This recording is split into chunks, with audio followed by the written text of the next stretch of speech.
reminder, today's call is being recorded. Objections, you may disconnect at this time. Once they're ready for press questions and Q&A, you can press star 1 to get into the queue.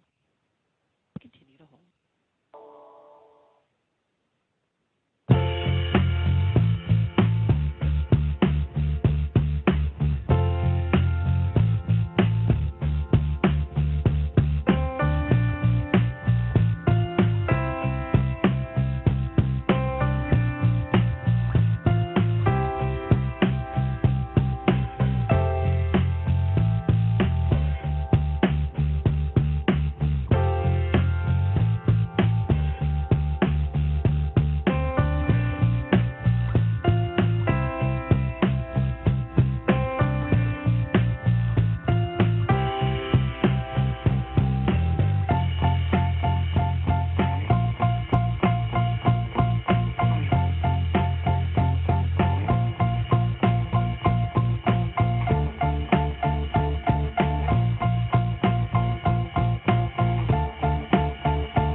Welcome and thank you for standing by. All lines have been placed in listen-only mode for today's presentation. The call is being recorded. If you have any objections, you may disconnect at this time. I will now introduce your conference host, Mr. Josh Finch. You may begin. Good morning and thank you for joining us. I'm Josh Finch of NASA's Office of Communication. We're here to talk about the return of the Crew-3 mission from the International Space Station. The Crew splashed down this morning at 12:43 a.m. after 177 days in space. I'm pleased to be joined by Kathy Leaders, Associate Administrator for NASA Space Operations Mission Directorate, Steve Stitch, Manager, the Commercial Crew Program, Joe Montalbano, Manager of NASA's International Space Station Program, William Gerstenmaier, Vice President, Build and Flight Reliability at SpaceX, and Frank DeVena, Manager of the International Space Station Program for ESA. After I introduce the speakers, we get some opening remarks. We'll turn it over to media Q&A. But before that, I'll turn it over to Kathy. Well, thank you for the hardy folks that are online late, but I'm going to tell you, it was just so great to see Raja, Tom, Kayla, and Mateus's smiling faces, and always a thrill to see them back here on Earth safely. You know, we've been talking about our mission campaign, and you know, just looking at the dates that I have on my sheet of paper here, you know, on April 8th, we had Axiom launch, April 25th return, turned around April 27th, Crew-4 launch, and here we are May 5th, or actually May 6th, early in the morning, Crew-3 return. And, you know, like we were talking about in the pre-conference, you know, the only way you can do this is get the hardware ready. And as we've been talking about, we've been all doing a lot of praying to the weather gods to make sure that we get those calm seas that are out there for these landings. But if you just look at all this work in the last month, you know, I really want to personally thank SpaceX for just performing such seamless operations on all those missions. Very quiet launches, beautiful landings, and I want to really express my thanks to both ISS and commercial crew teams that spent long hours working through issues and facilitating a ton of on-orbit and ground operations. Just the normal things that come up in flight. So there are always parts of reentry that are a little nerve-wracking, you know, go through those that loss of signal period, and just hearing the crew talk again at the end of it.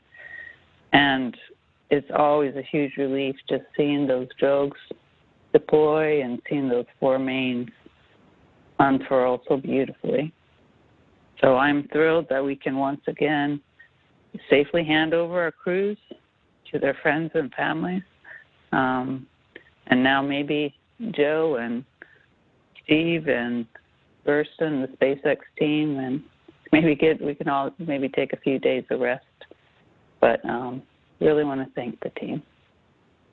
And I think I'm handing it over to Steve Stitch, Commercial Crew Program Manager. Yeah, thank you, Kathy, for those kind words. It's an honor for me to be here representing the Commercial Crew team. And it was great to watch the Crew-3 astronauts get out of the capsule safely today. Raja, Tom, Kayla, and Matthias. You know, yesterday, May 5th, was National Astronaut Day, so we congratulate not only our Crew-3 astronauts, but all the astronauts that have safely come home. And of course, it's the anniversary of the U.S. First human spaceflight pilot by Alan Shepard in 1961. You know, the Crew-3 mission has gone great over the whole 177 days in space, and of course we undocked early Thursday morning at 1:20 a.m. Eastern to set up for this landing tonight off Tampa. Splashdown at 12:43 a.m. Eastern time. It was just beautiful conditions to land in, probably 6 knots of wind, 1-foot seas, very clear skies, and so if you watched during the broadcast, it was great for recovery and great and safe splashdown for the crew. You know, the entry was very nominal, a very clean entry all the way down. If you watch the main parachute performance, all 4 chutes deployed nominally at the same time. There was no lagging chute at all. And so it was great to get that data and watch the chutes perform. You know, as I step back and think about what Kathy was saying with the different dates, I've spent a lot of time with meteorologists over the last month talking about weather and weather briefings, and Tim Garner and Arlena at the 45th just did a phenomenal job. I remember going and talking to Tim before we started this campaign in early April. I said, Tim, this is what we're trying to do. We're trying to launch Axiom, stay up for about 8 days, land the Axiom flight, then get into Crew-4, and a couple of days later have about 5 or 6 days docked and then land. And he looked at me like, that's going to be really hard, Steve. And just credit to the entire team, the SpaceX ops team, the NASA ops team, our meteorologists for managing the weather such to get us the 4 good days to go launch and land. You know, our Crew-3 astronauts were there for the first PAM mission as well, so it's an exciting time for our industry. Commercial Crew's excited to have the vehicles built by SpaceX to be used for these private astronaut missions, so it's just a really exciting time. The crew looked great. They're feeling well, and you know, they'll be coming back to JSC later tonight and meeting with their families, and then Matthias will be meeting with his family. I want to thank the whole NASA team, the NASA CCP team that did such a great job working the Crew-3 flight, and the SpaceX team as well that just did a phenomenal job with the vehicles, the launch vehicle, and also the operations. I'd like to thank Joel and the ISS team for our great partnership, our international partners in ESA, and then for us in CCP, it's on to OFT2. In fact, today we had the flight readiness review, the CCP flight test readiness review, and it's looking really good. The vehicle is at the launch pad and it's going through its testing. Starliner is atop the Atlas launch vehicle, and we'll get into our agency flight readiness review next week. So we'll get a little rest, but it's an exciting time in CCP, and we're looking forward to the OFT2 mission as well. And now I'll turn it over to Joel Montalbano. Hey, thank you, Steve, and thank you again for joining us today. It was fantastic to see the Crew-3 splashdown following a near 6-month duration on board the International Space Station. They were on Space Station 175 days. This crew traveled over 75 million miles and did just over 2,800 orbits of Earth.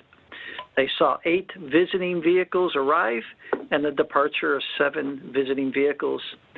A couple of the experiments that I like that will continue with the Crew-4 is this crew started some experiments that could improve or prevent vision loss. So some research on board ISS that benefits all of humanity back on Earth.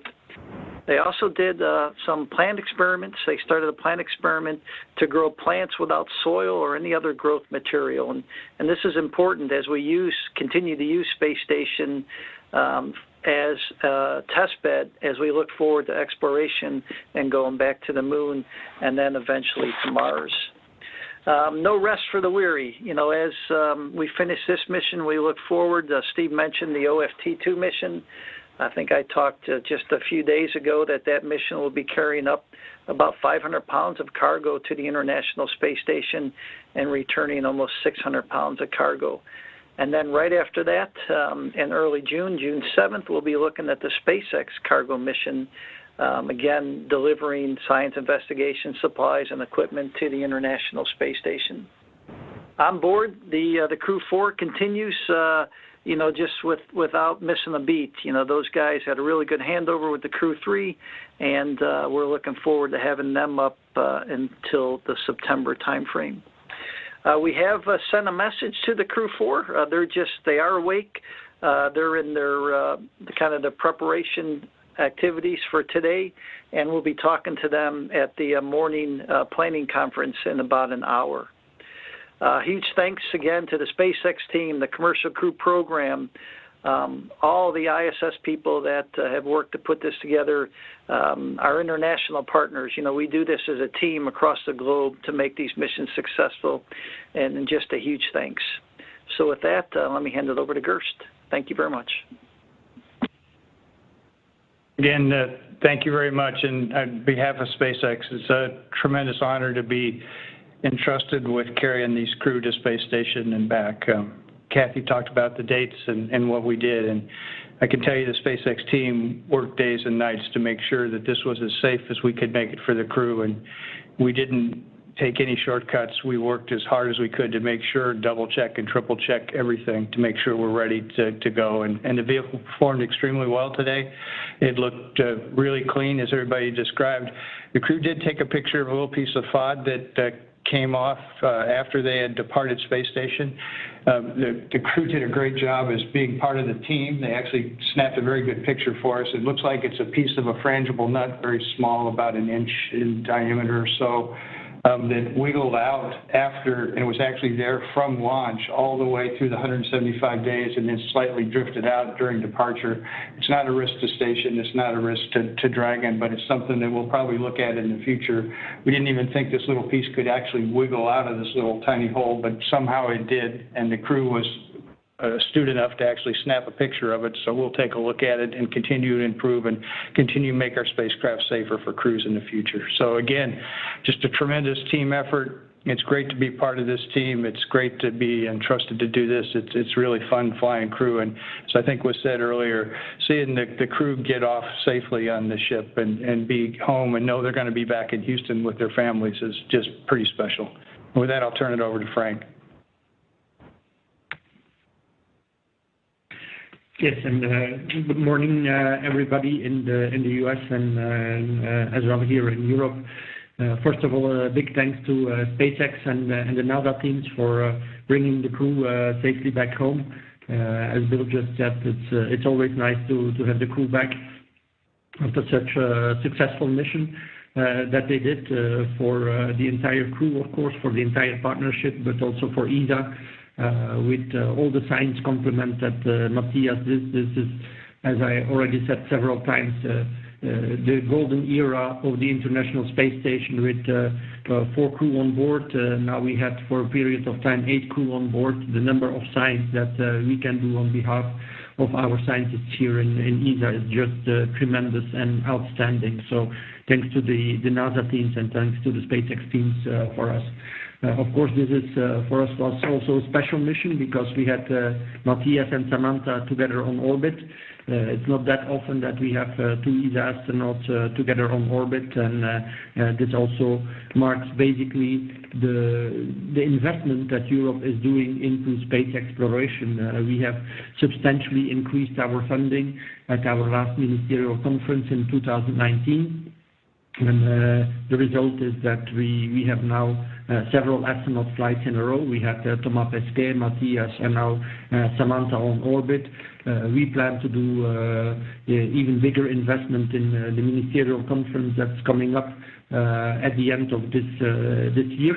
And that will keep us further flying to the ISS, which is a need for the science and the operational experience that we want together, but will also take us beyond ISS to the gateway and eventually to the lunar surface. So once again, the successes of all these missions lead us to further build our expertise and in development in space exploration in Europe. Thanks again to the NASA teams and to the SpaceX teams for making this happen, and we are looking forward, of course, to receive Matthias back here in Cologne by the end of this evening. Thank you very much.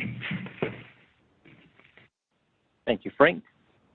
I'll now turn it over for media question and answer. To get into the question queue, please press *1 on your phone. And our first question will be from Eric Berger with Ars Technica. Good morning. Thanks for doing this, and congratulations on another successful flight. This is a question, I guess, for both Kathy and Bill Gerstenmaier. You know, you were both present at the COTS demo flight 2 in May of 2012. We're about 2 weeks from the 10th anniversary. I just wondered, did you think we'd be here 10 years later, 25 cargo flights, 4 crew missions now, and kind of carrying the torch for Western human spaceflight? I'd love to hear any thoughts you have, sort of reflecting back on that moment and where we are today. Thank you.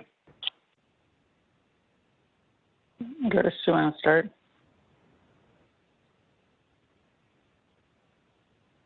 I don't know. It's amazing. I think we knew the challenge in front of us, but you never know the outcome. And I think the cool thing is that if you can describe the challenge and give it to these teams, including the SpaceX team, and when we can see this challenge, the folks rise to the challenge and they figure out amazing ways to go accomplish things. You know, and because of that spirit and that drive, that solving those hard problems really makes this business special, and human spaceflight demands this extra attention. And to see the teams do this, I guess I'm not really surprised. It's amazing that when you look back on it, what we've really accomplished. But if you look at the skill and the effort and the hard work that went into it, the results are there, and that's why it occurred. So again, I want to thank the SpaceX team, who really worked really hard along with the NASA team to pull all this off. And it's really this combined team effort, including the crews as well. They're part of the team as well, and working together as a team, there's nothing that we can't accomplish. So we see these bigger things in front of us. We see Mars, Moon, other things in the horizon. We can accomplish those, and this is evidence. This is that first step, that by working together, there's nothing that we cannot accomplish as a big human spaceflight team. Yeah, and I would say at that time we knew, at least for cargo, we had to make it happen, right? So it was really about us being able to have that cargo capability is really what enabled the science. And so definitely having that, I think,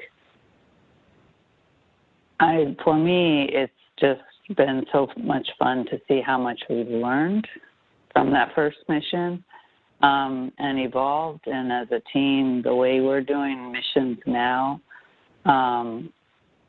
it really is like 100 times. We've just learned in so many ways how to accomplish things so much better. So I'm personally very proud of the tasks that we both accomplished together. I really think that it's critical that it was together, and that on the NASA side we were trying to do something a little bit differently, and we were really allowed SpaceX to be able to let their ingenuity and drive come through. And so very, very proud of this. And our next question is from Stephen Clark at Spaceflight Now. Thanks for taking my question. Good morning, everyone, and congratulations. I think my questions, a couple of questions for Gerst, if I could. Kathy went through the dates of the crew missions, very busy time for SpaceX and the Dragon program. You also had a few Starlink missions sprinkled in the last few months, and another one coming up in a few hours. I'm wondering, what's the mood like at SpaceX? Is your head on a swivel? Are you personally on console for all of these operations? Just get an idea of the mindset right now, and from a technical perspective, were there any changes to procedures or hardware or staffing that have been made or are being made to support this higher flight rate, both for the crew missions as well as the general launch schedule? Thanks. It's pretty unique. When I came on console, I typically call up the video channels to see what's going on, and call up the video channel, and I look at pad 40, and we're welding the deck plate on pad 40 after the past launch to repair some damage to the pad, so I can see the welders out there. Then I look at pad 39A, and I see the crews completing some TVC alignments for the launches kind of occur this morning, and they're ready to get off. And then I flip to the next channel, and then I see the Dragon capsule being lifted on the ship. So as you described, it's a pretty special time for us. I think what's neat here at SpaceX is we have individual teams that are following all these activities, and they're focused on their individual piece, and each one of them works on their own area. We still share information across each other, and that helps us ensure that the spacecraft are safe. So when we fly these extra Starlink launches, we actually learn stuff that we can then take and inform the crew flights and make sure that the Falcon 9s associated with the crew flights are actually better than they would have been if we would not have flown those Starlink flights. So in the same time frame, as you mentioned, we flew 2 Starlink launches and an NROL, another high-value government launch in the same time frame. And as you said, if things work out right, we'll have another launch here in a couple hours. So again, I think this is a great time to be in spaceflight. I think we're poised well as a company to support these multiple activities, and our head's not swiveling around. We're really focused on each individual activity, and we can accomplish them one at a time serially. And our next question is from Bill Harwood at CBS News. Hey, thanks a lot, guys. I too appreciate you doing this, and I'm going to follow up Eric's question and Stephen's question, but I'll ask it of Kathy and Steve maybe. I mean, do you ever worry about people working too hard? I mean, tomorrow SpaceX is launching its 18th flight so far this year to orbit. Given the pace we just witnessed, as Kathy was talking about in the human space flight side, it's, for looking at traditional space, I'll call it, this pace is really impressive, but I'm just wondering if there's any concerns about sustaining a pace like this safely. Obviously, you think you can. I just would like to just get some more thoughts on that, because it really is an unprecedented pace, it seems. Thanks. I'll get started, and then Jim. I'll get started, and then Steve can jump in. It is, for us, it is unprecedented, but I think it's about being thoughtful about it, right? And Gerst mentioned a couple of things that have enabled the unprecedented pace, which includes making sure you have multiple teams and understanding where you have core folks, that you're making sure you're sizing those core folks appropriately to be able to conduct and do the work that you need to do. And it takes you really being able to manage all the activities and also watch your teams to make sure that where the people are tired or they need to take a break, that they're taking a break. And I think this is across any team that's very active and making sure. So it takes a lot of active management. The other thing that was on top of this is we are still having people that are getting COVID, right? So this has been a team that's been working through a whole bunch of different things and having to work backups and on the ground side and occasionally having people get sick. But I think it's because the team has been very thoughtful and careful and structuring these activities that, it's why we're still surviving here. I think probably Steve and Joel maybe are a little bit tired and figure out how to clone them a little bit more. But I think, this is a pace we can manage. I mean, on top of the cadence of these, we also talked about the OFT2 readiness, and I'd mentioned before, we were getting ready for LRR, and one of my favorite memories of this flow is that I heard us fueling OFT2 over the intercom on the KSC intercoms, and this morning Stitch is going to have a flight test readiness review for OFT2, so we just got to do it one step at a time like we've talked about, and then make sure that we're planning for each of those steps. And Steve, you jump in. Yeah, thanks, Kathy. I'll add a little bit to what you said. I do think, SpaceX has sized their team appropriately to do all the operations, and then for our flights, we're certainly involved working side by side with SpaceX. We work with their team closely. We inspect the hardware many times in certain areas where we have a particular area we need to do a witness on the government side. One thing that I have seen out of SpaceX that maybe is different than when we and Bill was a part of Space Shuttle as well is SpaceX has a tremendous amount of automation in place in terms of data reviews, that they can do things quickly. They produce tremendous reports on a launch or a docking operation that then we can take that data and digest it very quickly. I also see SpaceX, having, and the thing we talk about a lot with Bill and his team is attention to detail and making sure that we're doing every operation that requires workmanship and precision carefully and correctly. I've seen SpaceX stand down and take a time out at times when maybe they feel like the team needs a break, needs a little bit of rest. And then I've seen us make good decisions together where, we need to go in. Sometimes you actually do extra work on the vehicle to make it safer. And so it's an exciting time. We're learning from each flight. I think the other thing that we've developed together between NASA and SpaceX is a great learning attitude and a hunger to solve problems and to see problems, to look at the data, look for trends, and make the vehicle safer and safer as we move forward. So thanks. And our next question is from Marcia Dunn at the Associated Press. Yes, hi, good morning. Two questions. First for you, Bill. I'm just wondering, again, along the lines of the past month alone with crew flight, what kind of emotions is the team feeling? Is there a sense of exhilaration after having pulled all this off, and maybe hopping up and down with glee?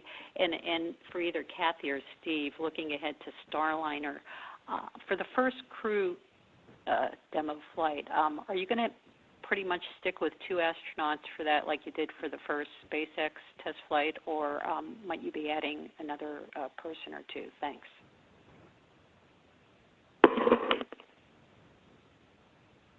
Again, I think this is a pretty exciting time for our teams. Like I described earlier, crew flights are really special, and our teams get to know the crews when they're here training, and they really become kind of part of the SpaceX family in a sense, like they were at the NASA family, and there's a real sense of relief. We know the challenges we face. Human spaceflight's not trivial. It's a pretty risky environment of what we're trying to do, and I think there's a sense of relief for all of us when we see the crew safely come home, especially when the crews come back here to Hawthorne and they come walk through the facility. And I saw Megan the other day here, and she was walking through, and she gave me a big hug here in the halls, and it really made me feel special. And I'm really, it's a different world, flying your friends into space and doing these things. And I think the team here appreciates that. And they've, satellites are nice, but flying people are a little special and a little bit different. And the team here sure understands that, and they sure treat these missions special. And I think there's a sense of relief and a sense of accomplishment that that you know you've done something good. And you found some little problem. Even the technicians, if they find some little thing, they'll spend a little bit of extra time on the crew vehicles beyond what they would do on other vehicles. And I think it's a good thing doing this for us. Thanks, Bill. I'll add to it. I would say, from our team's perspective, you can see, I was in our control room here with our team, and you can see a lot of smiles. People that had worked really hard on this flight, and the thing that they get satisfaction out of is seeing the mission completed successfully, seeing the crew get off the vehicle. As Bill said, the crew is special to us as well. I think we know how hard each flight is. We know how hard we've worked. We know that we've tried to run every single technical issue, every single little blip of data down and make sure that it's safe for the crew. And I think we're a little tired maybe, but we feel a lot of relief and excitement to have pulled off now our third crewed rotation between Crew-3 and Crew-4. Relative to Starliner, we're excited to see that vehicle come online and looking forward to seeing it dock to the space station on May 20th. We're in the final preparation for that flight as well. We're really focused on OFT2. I think over the summer we'll sit down and talk about the crewed flight test and what the complement of the crew should be for that flight and how long it should be. That's something that we've got in the works after OFT2 to really establish that as a test flight and what the complement should be. So.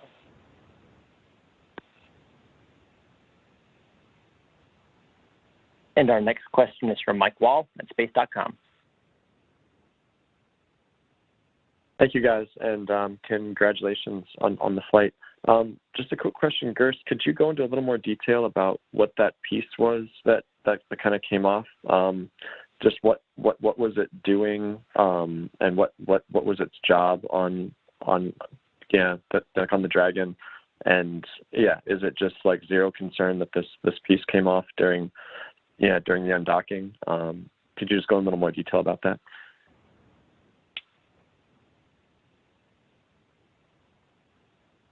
Yeah, it's a nut that essentially holds a tension rod that holds the trunk to the Falcon 9 rocket. There's several of those. And then this nut shatters, pyro fires and breaks the nut in half. And then those two pieces are captured inside a container, essentially. And what happens is if that little nut wiggles around over time, that little tiny nut can wiggle in just the right orientation and drift out through this tiny little hole. It's about the size of, like a 1x1, kind of like an ice cube kind of small thing.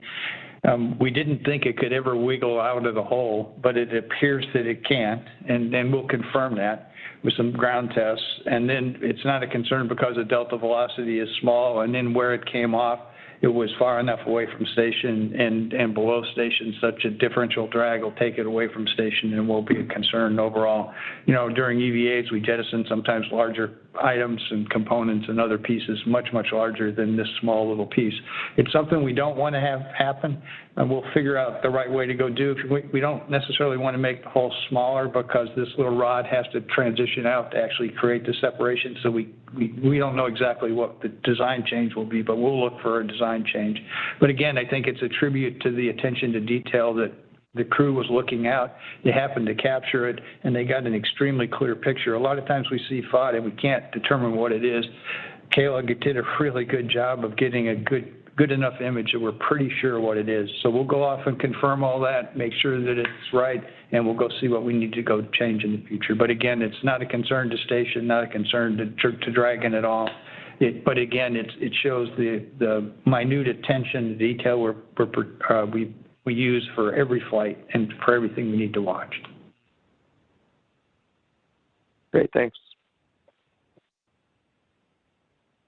And our next question is from Marcia Smith at Space Policy Online. Thanks so much. Good morning and congratulations. And my question is also for Gerst, and I'm curious about the bilge pump noise that you seem to have now. The Axiom crew, I won't say they complained about it, but they noticed it, and then this crew noticed it. Somebody said that it sounded like a drill, and Core replied that they were about to turn off the bilge pump.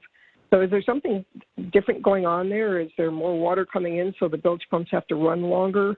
Or have they just gotten more noisy, or what's changed there? Yeah, I don't think anything has really changed. These pumps are not absolutely needed, but they're there just in the contingency case to go pump water. They turn on a little bit before landing, and they were pretty quiet. We saw a little bit of noisy current, so it looked like one of the pumps was actually pumping some water periodically, and we saw the current spike up and down. And then it made this noise. We'll go investigate and see if there's something rubbing or there's some kind of design thing we need to go change on the pumps right now. But at this point, I think it's not critical to us. Even if they don't work, the capsule's perfectly fine. We don't need to worry about pumping water out of it for anything from a safety standpoint. So we'll go take a look at it and understand. But the fact that it's occurred on 2 flights and we saw a precursor to it this time. Before, we didn't see it in Axiom. In Axiom, we kind of got the noise at the same time we saw the current spike. This time, we saw the current spike and then got the noise. So there's some clues there. We'll go look at it and take a look and see what needs to be done, and there'll be a redesign. But I think it's a pretty minor thing in the big scheme of things.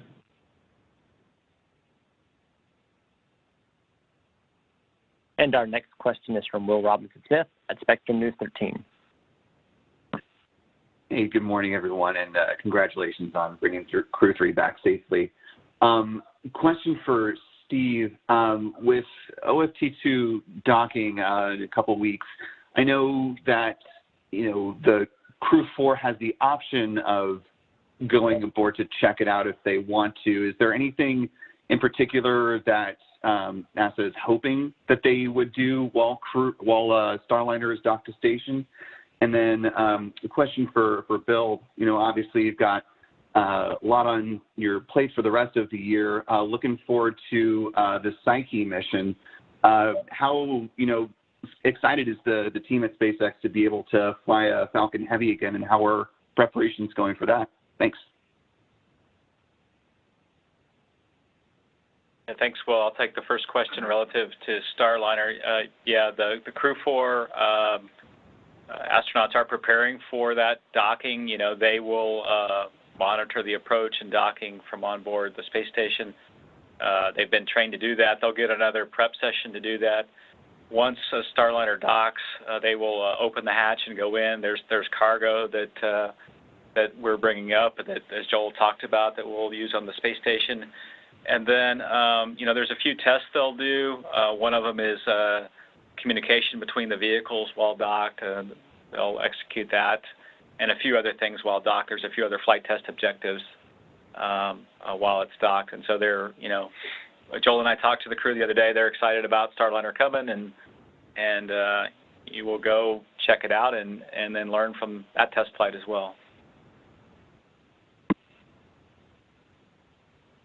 And in terms of the Falcon 9 Heavy mission that's coming up, it's a mission for NASA, a Psyche mission going to an asteroid. I think the hardware is about ready to ship to the Cape. It may actually be in transit right now, the core section. Again, I think we're doing all the preparation for that mission, working with the Launch Services Program to make sure that that mission has all the right hardware and has all the right testing to get ready for that mission coming up. So you're exactly right. That's a unique mission to us. We haven't done a heavy mission for a while, so again, we'll spend a little bit extra time making sure we're really ready for that. And again, that's another 39A launch off of the pad that the crew flights come off of, which is also, we got to make sure the pad is really ready to go for the heavy mission as well. But again, I think I would say we're pretty excited about seeing heavies fly again, and seeing the boosters come back is a pretty special thing.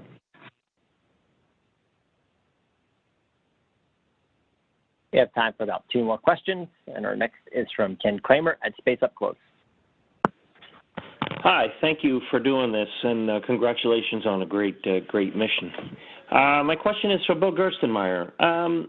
You are so busy, actually, and with these human spaceflight missions, also, and so I'm wondering. I think you're only going to build 4 of these Crew Dragons. I wonder why you would stop at 4, given the great success you have, and also these private missions coming up.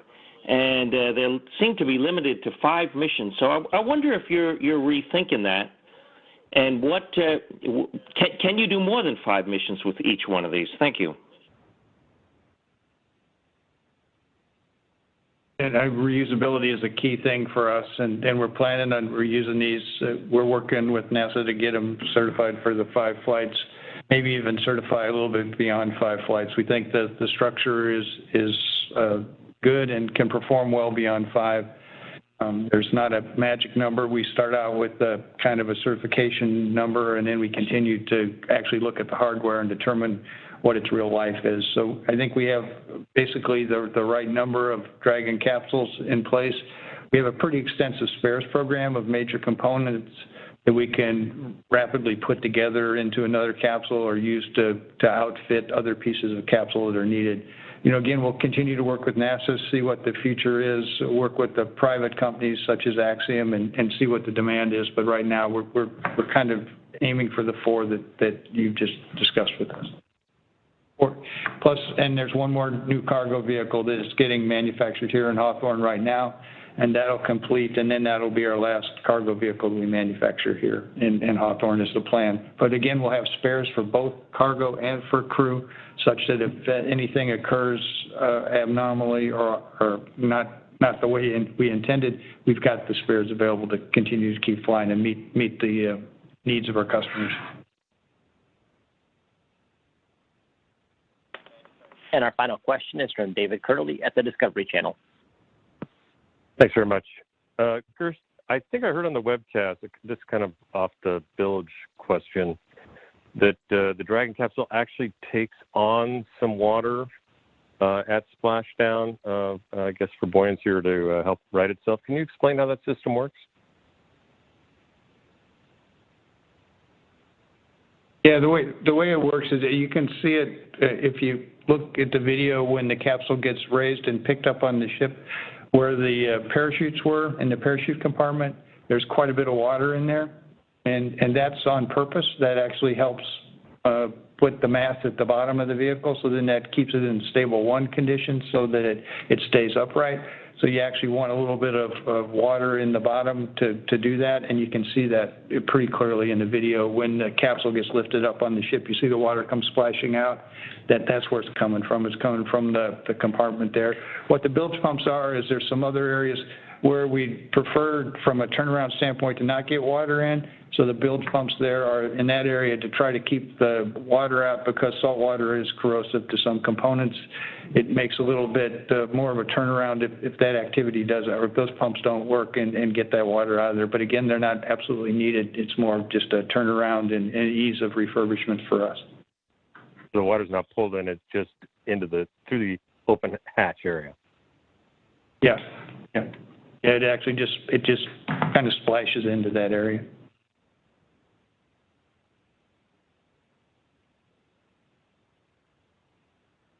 All right, and we'll now go to Kathy Leaders for closing comments.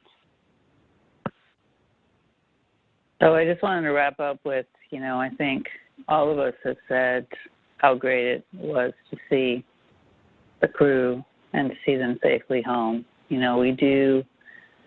I know everybody here on this call does feel like this is a huge responsibility for us to be able to do these missions and fly people to the International Space Station, safely have them do the work and science on orbit, and then just as importantly, bring them home to their family and friends. And so we probably are jumping up and down. Maybe we're maybe too tired to jump up and down, but inside of us, I do feel like there's nothing like seeing that capsule land safely and seeing those crew members' faces. There's nothing like that. And just like Gerst said, these crew flights are special and are treated specially by our teams. And so I really, once again, want to thank all of the teams that had taken that special attention to once again be able to bring our crews safely home. It takes dedication and vigilance and working through all the things that get thrown at you. But this team did it again, and I really, really appreciate all the hard work. Thank you. Thank you, Kathy, and thanks to everyone who joined the call today. That's going to wrap things up for us here for our press conference on Crew-3's return. You can follow more along the mission at Commercial Crew, as well as the International Space Station web pages. Thank you and bye.